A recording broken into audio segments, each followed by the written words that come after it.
Hi HR Nation, it's Chris Rainey. Welcome to HR Leaders, the show where we interview today's most successful and innovative HR practitioners 5 days a week. Today we're joined by Luigi Maria Fierro, Global Head of HR Strategy and Transformation at ING. Luigi, welcome to the show. How are you?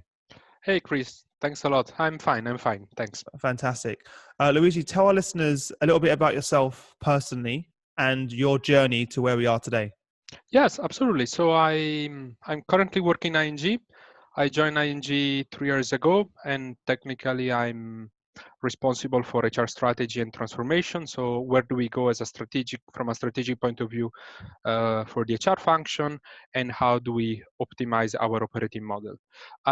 As an extraction, I'm not an HR professional. I spent 10 years in McKinsey, but I really enjoy now working for HR. I really see the value of this function. I like it a lot. You've had quite an interesting journey even at ING, right? Your role's evolved. Yeah. Correct. I joined ING as head of performance management. So I was mainly responsible of redesigning the framework, mindset, process, and IT related to performance management. Then roughly 8-10 months ago, was offered me the opportunity of putting together my previous experience with the new experience in HR. And our chief HR officer asked me to join the managerial team to start thinking, how do we scale up in terms of strategic focus for the overall HR? Fantastic. Very interesting. And for everyone that's listening that aren't aware, we was actually with Luigi at ING a few weeks ago. They were kind enough to host the HR Innovation Roundtable, which was amazing. So thank you again, Luigi. It was really a positive experience. I really liked it. So where we are now, Luigi, what are you currently sort of most obsessed with? What's sort of top of mind for you? Let me say, probably because it's like the end of the year, so I'm thinking about 2019 strategic priorities. I spent the last couple of months trying to make a bit of a strategic reflection in terms of where are we as an HR function, which is our narrative, and where do we want to create and bring value as key points for 2019. And this is also why today I would like then to discuss and share a bit about like our idea about a new HR narrative where the purpose can play even a more important role. Mm-hmm. So share away. Yeah, I think we spoke about it before the show, and it's such a fascinating topic. So I'd love to get your thoughts and insights on how that's changed and where we're moving.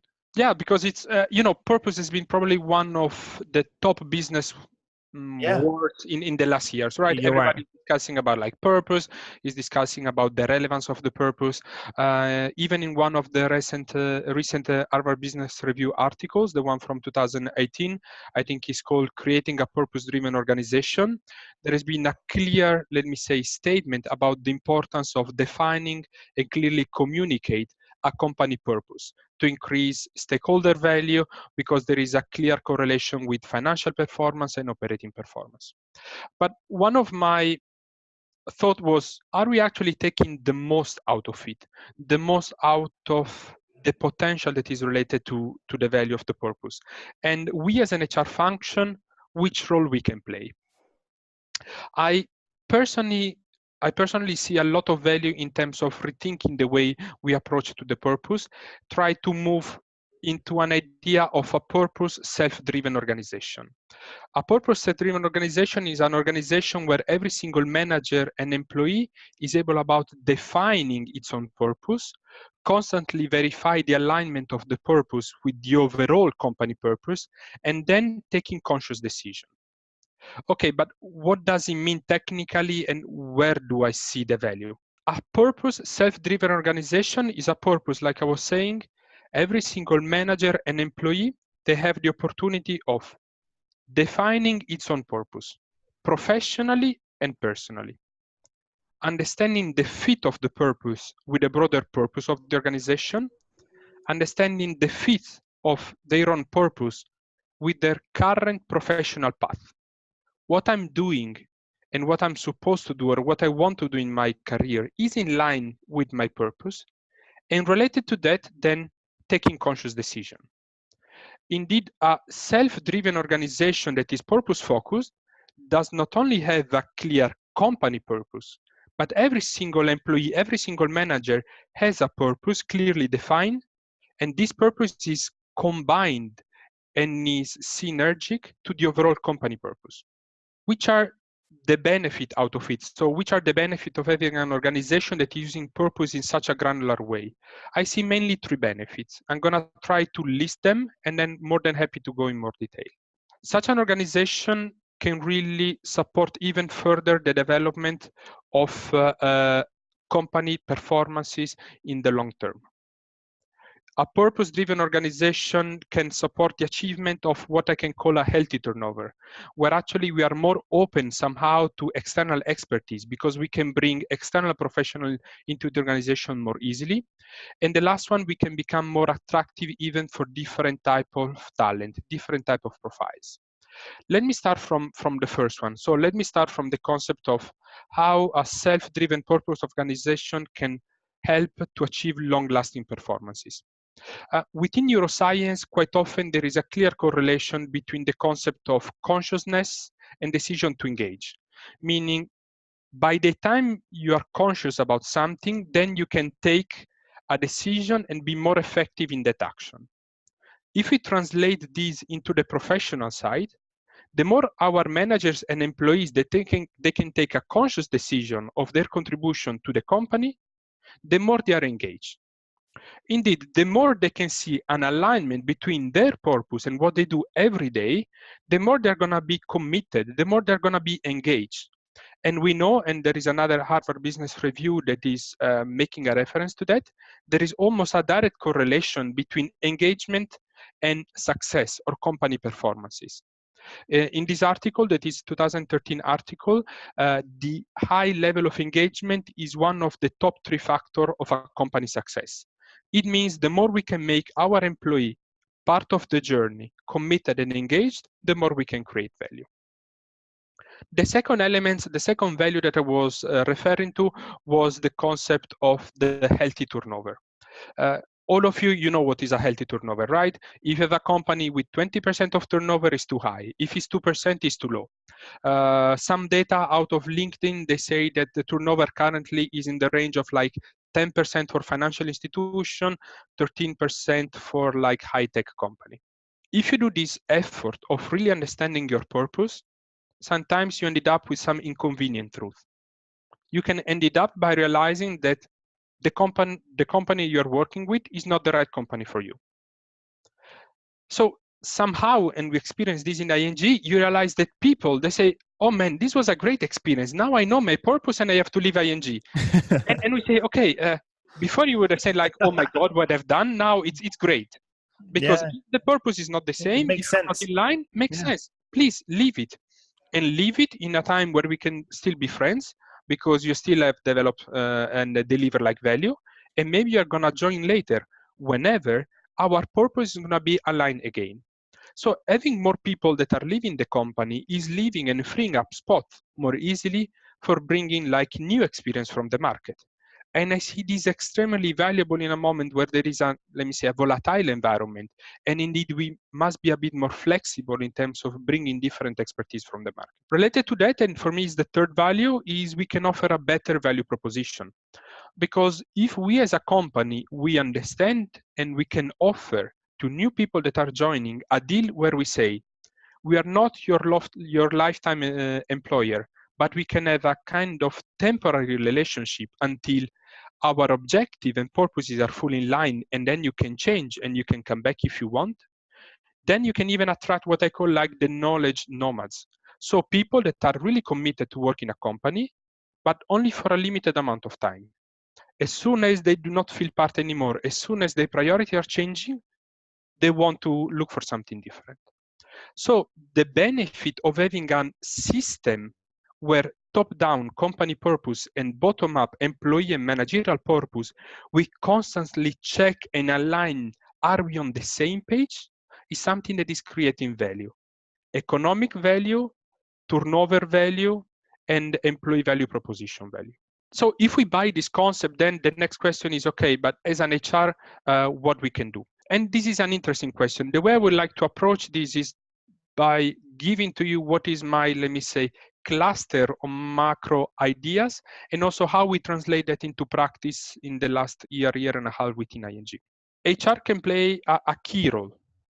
HR can be the engine of change.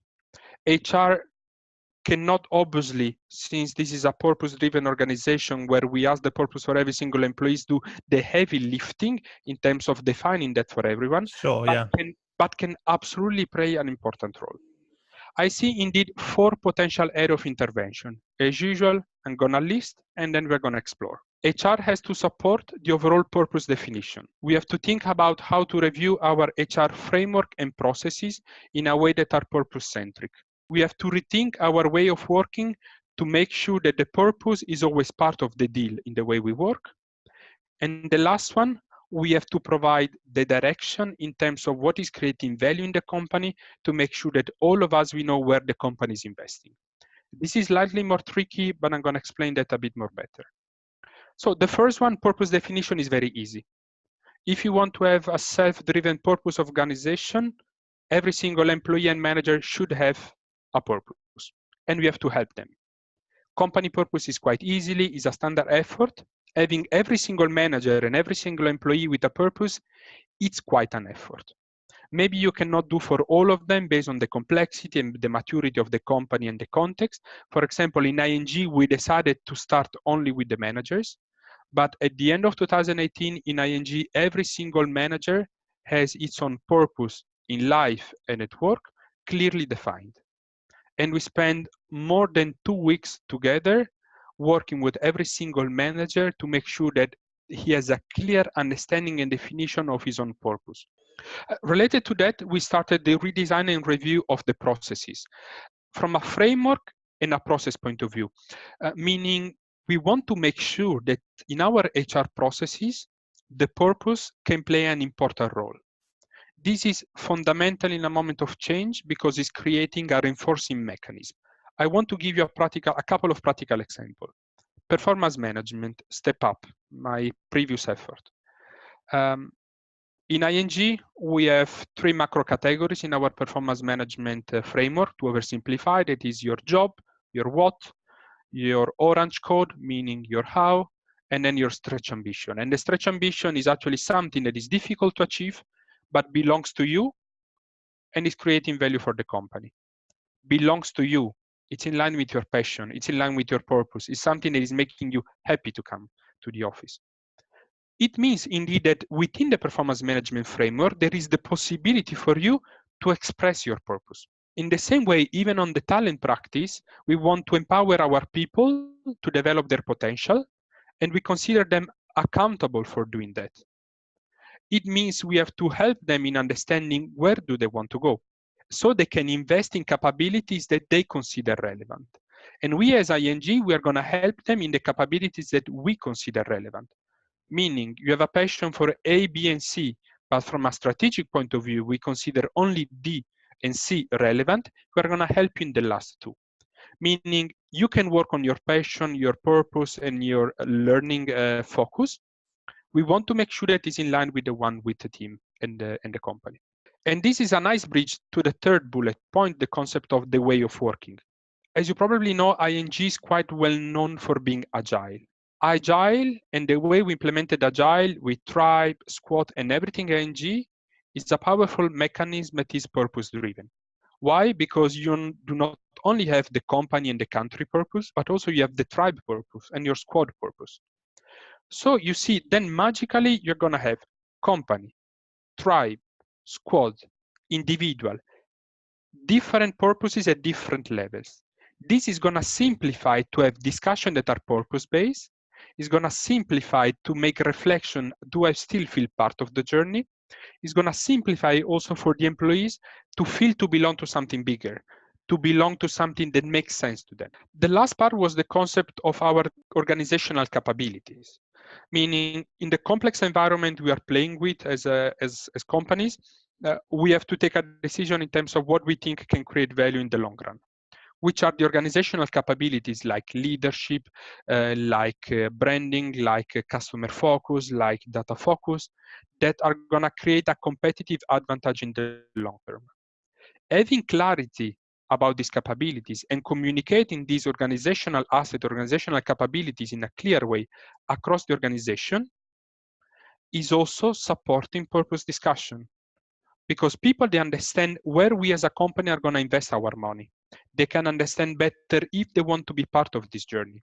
They can understand better if their purpose is in line with the organizational asset and priorities that we have in mind.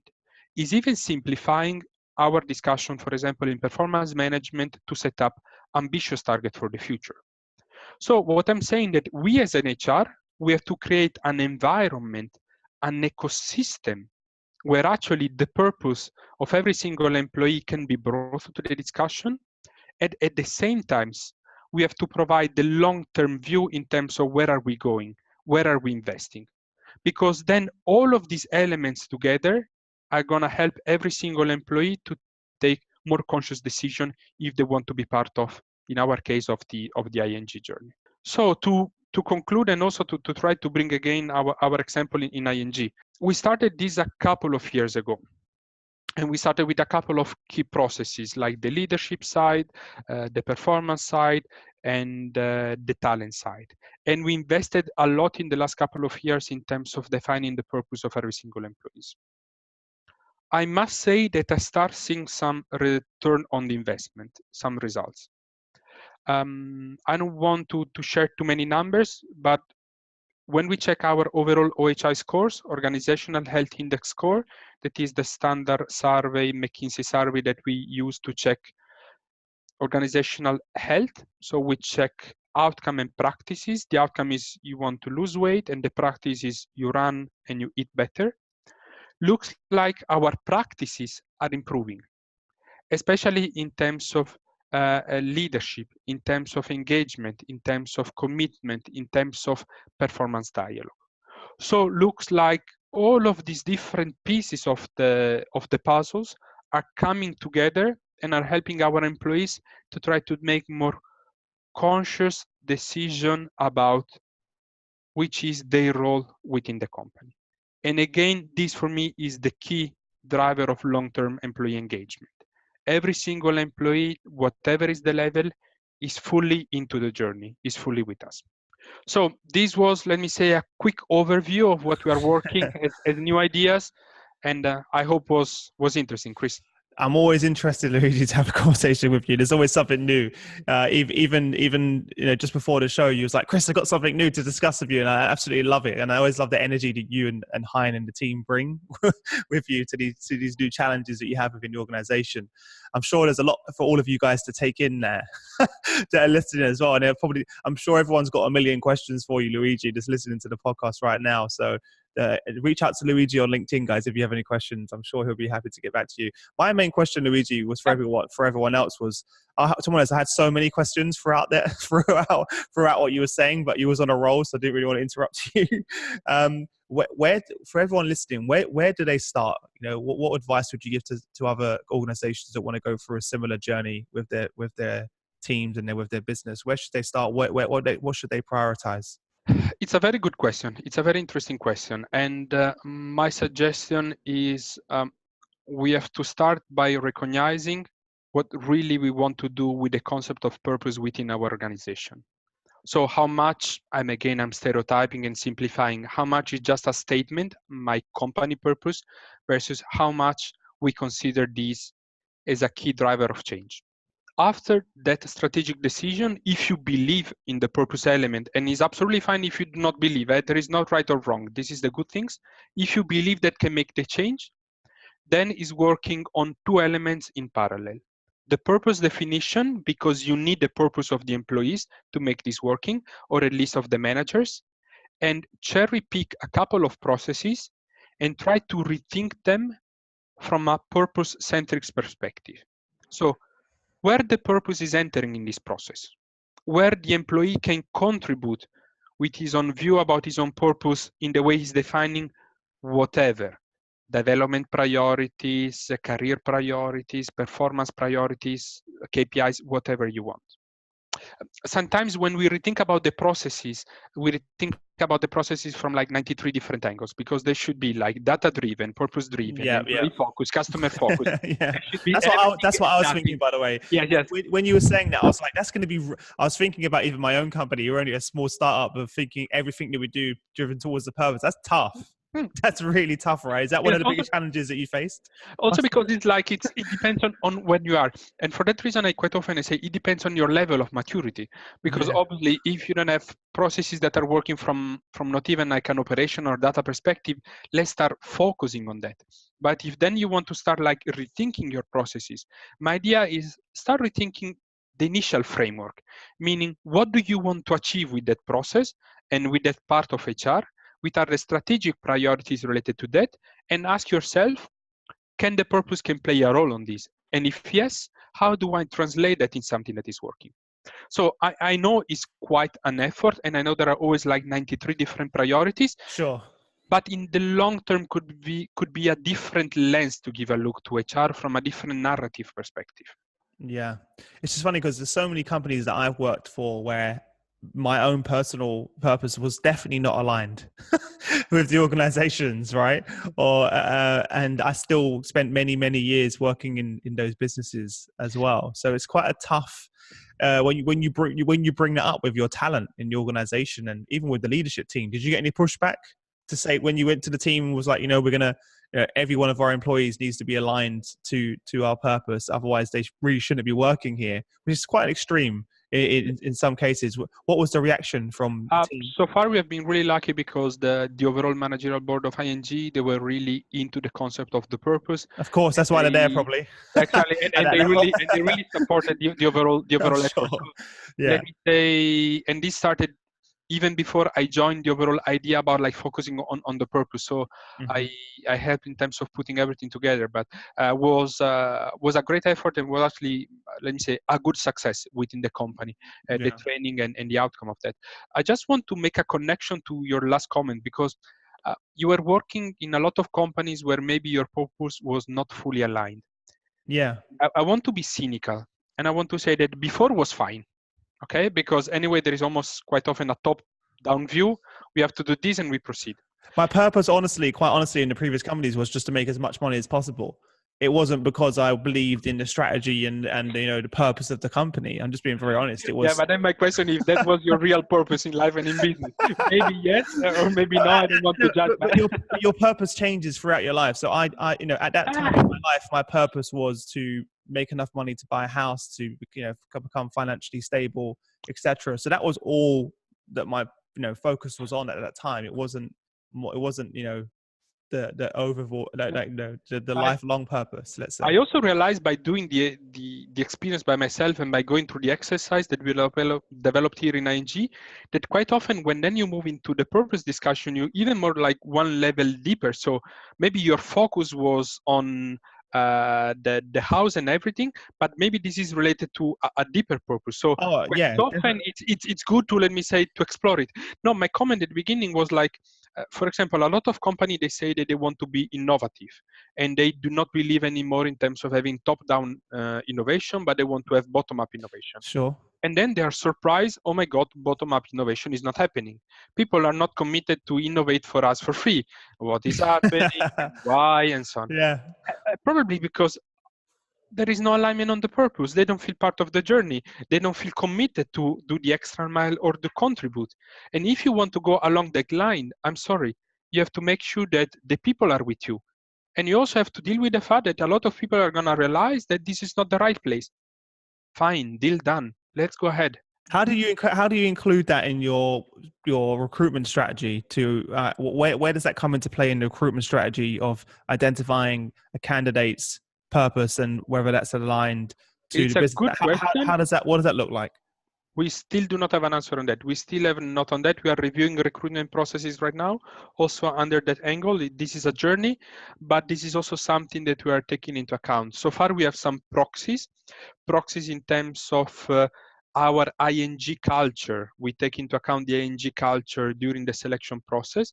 And the culture obviously is also influenced by the type of the purpose. Of course. But definitely is an easy proxy. We have to do a step ahead and a step forward on that. Yeah, that's something that me and Shane are working on at the moment, where we're recruiting a lot now to grow our company, and we're trying to we design questions that kind of align, interview questions that kind of align with our purpose and our culture, and then and we've kind of just made it pretty simple just by putting together a set of questions that align with our values and our culture. And that seems to be working for us to identify who fits within our business and kind of, it's almost like a self-selection. Just by the responses we're getting from some of the questions, we immediately know, yes, this person's going to be a great fit, or, not. And there's nothing wrong with either way. As you said, it's fine. But yeah, I was just wondering, because on scale, it's obviously you guys are such a large organization, right? So just wondering how you can achieve that on scale. It must be very, very interesting. It's a very good question. And the good thing is that quite often the purpose is less influenced by cultural bias. Instead, when you use like cultural references and you want to recruit in different markets, the cultural element is playing a key role, while the purpose is something belongs to the person. So I really believe that this idea about the purpose is something that can bring value in the long term, and we have to try as an organization to explore it further. Because you see your connection, okay, but why don't we use purpose in recruitment? Yes, correct. We can use purpose in recruitment, in the talent, in the succession planning. Yeah. We can use in the way we build, for example, squad. We can have squad where we have people with purpose that are visible and fully aligned. So this could be another element that is going to help us in, actually not us, the employees, in taking conscious decisions. I think it has to be from the very beginning, though. I think it has to be part of the entire journey and not just certain steps of the journey. Yes, and also we have to communicate. We're investing quite a lot in terms of like communicating the value of the purpose. Of course, because that was one of my other questions when you were talking earlier was, well, how do you, what kind of support and training are you giving to your line managers and the other leaders in the organization to deliver that message throughout the organization? Yes, and this is like, we are changing the jargon of the different HR processes, framework, and activities, try to align it as much as possible to few keywords. So when you go through what is called our leadership program, we discuss a lot about purpose. When we discuss about the stretch ambition, we say they should be as much as possible in line with your passion and purpose. When you are entering in a new tribe in the agile environment, you have the tribe purpose. Every single squad in the tribe, they should have the squad purpose. So we try to align the jargon as much as possible. You're constantly doing that. Before we wrap up, I'm going to jump into the quick fire round where I'm going to ask you 5 questions and you have 30 seconds to give us some amazing answers. Are you ready? Oh, yeah, please. I was not aware. Go ahead. No one's ever aware, Luigi. This is why it's called a quick fire round. What was the number one thing that you feel that was personally holding you back from becoming a successful HR leader? It's a good question. I think was a clear understanding of the value that we can create for the business. When I joined HR, I was not aware about how much value we can create. Now that I'm aware, I'm even more commitment in terms of trying to bring my points to the table because I believe I can help them. Fantastic. What's the best piece of business advice that you received? Be intellectually honest and be intellectually clean. The more you are honest with yourself and the more you are clean in the way you think, the more the things are going to go right. Fantastic. What's one book that you'd recommend to our audience? Cultural Map from Erwin Mayer, if I remember the name. The reason is I have an international team, multicultural team is a great book. Fantastic. Could you share one internet resource that you use the most to keep up to date with current events, or what's the number one phone on your app that you use? I'm quite old style. I don't use that many apps, so I'm using always like that. Online resources. Where do you consume content? I use quite a lot, to be honest. I'm a McKinsey alumni. I use the McKinsey app where I can have a lot of interesting, let me say, articles. Mm-hmm. In the McKinsey quarterly. Fantastic. And lastly, what's one thing about your business that you're most excited about right now? I really like the fact that we are like taking bold decision in ING in terms of how to focus on innovation. I really like the idea that we try to be a step ahead on the banking and financial sector, still being a big corporation. I appreciate that. No, and that's one of the reasons why I love speaking to you and Hein, and that's one of the reasons why I wanted to bring the HR innovation to ING. We couldn't really think of a better company to have because you guys are always pushing the boundaries and challenging the norm, right? And innovating and disrupting. And I think that's what it's about, especially in your industry. You have to, right? We're talking about fintech and modern technologies. You don't have a choice. Absolutely. Let's be honest. And the fact that you have such a great leadership team that's always pushing, pushing the mark is pretty amazing as well. So I love the energy, and it's always great to speak with you. Well, look, thank you again, Luigi, for taking the time out to join us on the show. Before we leave you, if there's one parting piece of guidance that you can give to other leaders out there, what would that be? And also, what's the best way they can get in contact with you if they have any questions? Yep. The best way to get in contact with me is always like through LinkedIn. You can just drop me a message and I'm more than happy to reply. And again, considering my role, the advice that I always give is try always to see how the overall picture and all the pieces are fitting together. Because within HR, sometimes we have to make long-time investments. So we have to invest now for training that are going to bring value in maybe 2 or 3 years. Let's try always to see how much all the pieces are fitting together. I know the context is complex and is changing quickly, but let's try to see if the things are matching. Mm-hmm. Fantastic. Well, guys, as always, you can head over to hrdleaders.com. All of the show notes from the episode, everything Luigi's been talking about will all be on the website for you guys to consume. Thank you again, Luigi, for sharing your journey with our leaders. And I wish you all the best until next week. Bye-bye.